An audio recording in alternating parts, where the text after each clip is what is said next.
कई बार हमारी भागदौड़ भरी जिंदगी हमें ये भूलने पे मजबूर कर देती है हम अपने आप से चाहते क्या है।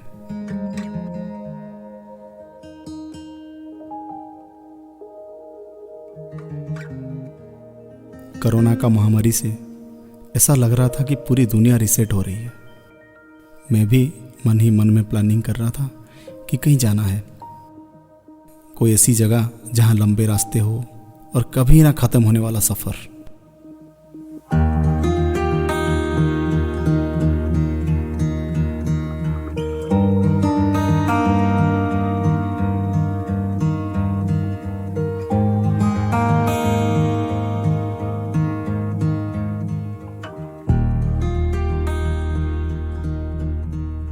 मैं जाना चाहता था ऐसी जगह जहां वादियों से खुल के बात कर सकूं, एक ऐसी जगह जहां मैं अपने आप को जान सकूं, अपने आप को मिल सकूं। ये सफ़र मेरी ज़िंदगी का यादगार सफ़र था, क्योंकि ये सफ़र मेरा अनप्लान सफ़र था।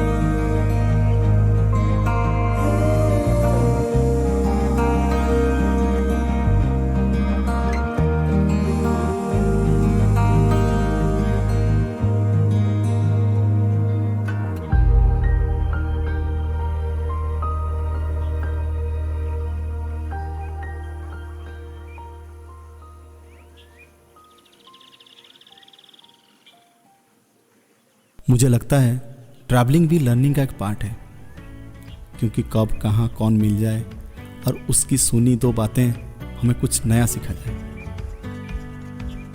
वैसे ही मुझे नई जगह पे जाना और उस जगह का लुत्फ उठाना बड़ा पसंद है।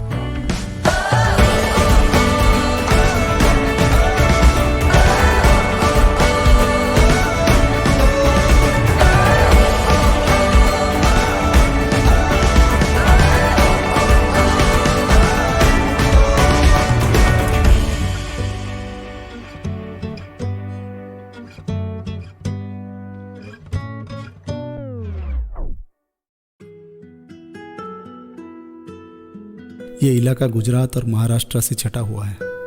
312 गांवों के समूह का ये इलाका डांग के नाम से जाना जाता है। इसका मुख्यालय आहुआ है। ये इलाका ऑर्गेनिक सीड्स से भरपूर है। इस इलाके में भील, कुनबी और वारली प्रजातियां रहती हैं। इस भूमि को पुराणों में तपोभूमि दंडकारण्य के नाम से भी जाना जाता है।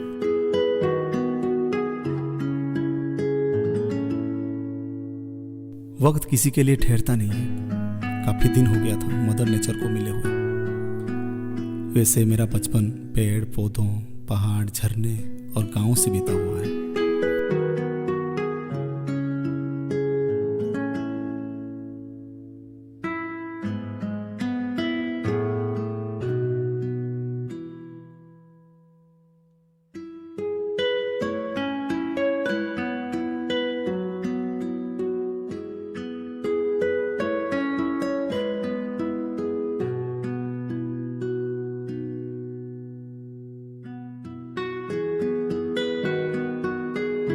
इस बार लगता था मैं अपने माँ के पास वापस गांव मिलने जा रहा हूँ। ऐसा लग रहा था जैसे मेरा बचपन लौट आया है।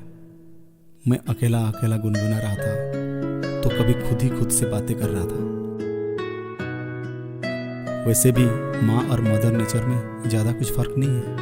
ये दोनों हमेशा अपने बच्चों को संभालती है और पूरा जीवन अपने बच्चों पर निछावर करती है। जरा सोच के देखो, अगर मदर नेचर हमें अपनी माँ की तरह हवा, पानी, खाना, सनलाइट देना बंद कर दे तो हमारा हाल क्या होगा? सोच के भी डर लगता है ना। खैर, हमें नेचर के प्रति अवेयर की ज़रूरत है।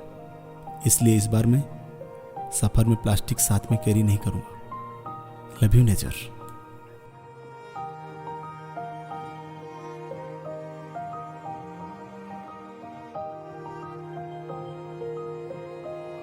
वैसे तो दशहरा बदलाव का प्रतीक है, तो मैंने भी सोचा इस बार मैं अपने जीवन में थोड़ा बदलाव लाऊं और मैं पहुंच गया तेजस्विनी संस्कृति धाम जीवन साधना केंद्र। ध्यान और योग का संगम, वो भी जंगल में। आप शहर की भागदौड़ और स्ट्रेस भरी जिंदगी से छुटकारा चाहते हो और एक शारीरिक और मानसिक स्वस्थ लाइफ के बारे में कल्पना कर रहे हैं, तो आप इस आश्रम का लाभ उठा सकते हैं।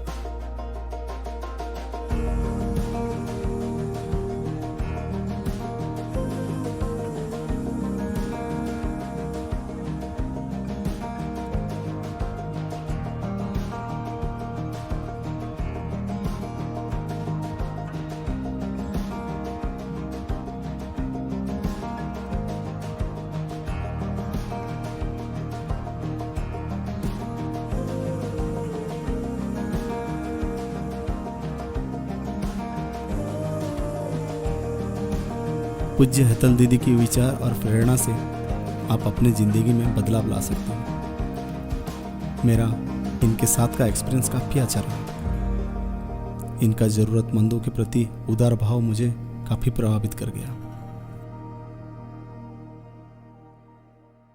प्रकृति को समझना बड़ा कठिन भी है और बड़ा सरल भी। प्रकृति को आप अगर एक आर्टिस्ट की तरीके से दिखो तो पूरी सृष्टि आर्ट है। अगर आप साइंस की तरीके से दिखो तो पूरी प्रकृति एक साइंस है।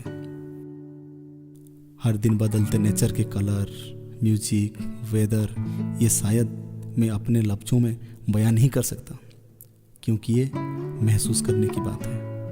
ये एक एहसास है, ये खुद ही आप एक्सप्लेन कर सकते हैं।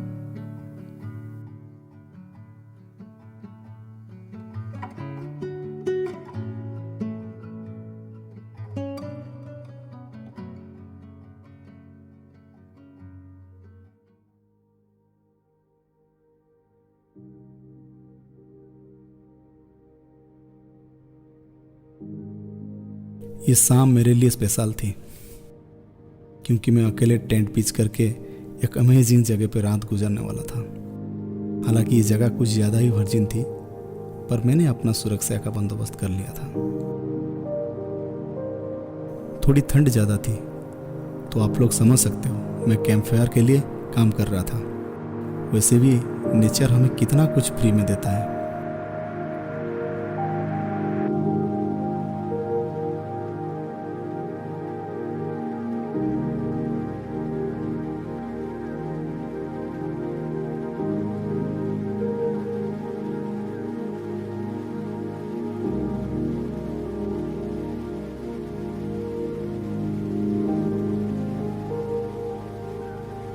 ये सुबह मेरे जीवन के एक नए सपने जैसी थी।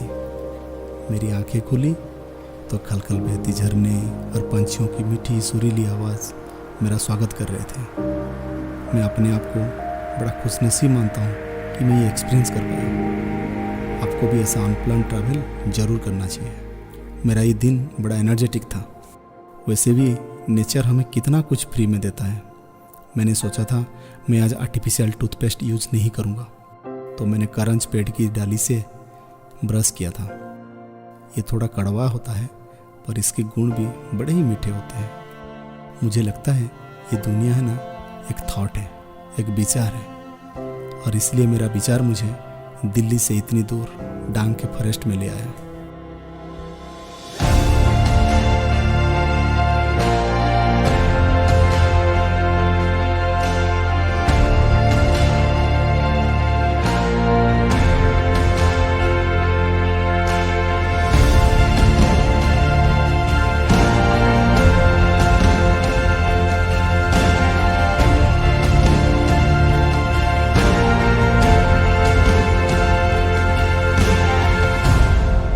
वैसे तो मेरे सफ़र में मेरा कोई ना कोई दोस्त मेरे साथ होता है, लेकिन इस बार मैं अकेला था। वैसे तो पसंदी के दोस्तों के साथ घूमना किसको पसंद नहीं है, लेकिन इस बार का मज़ा कुछ और है। इस बार भी मैं मेरे दोस्तों को मिस कर रहा हूँ। खैर, वो वक्त कुछ और था और ये वक्त कुछ और है। वक्त किसी के लिए ठहरता नहीं है।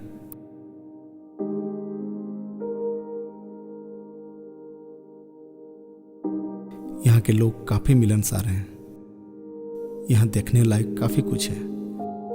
ये मेरा एक्सपीरियंस, डांग के प्रति मेरा प्यार है। Love you Dang.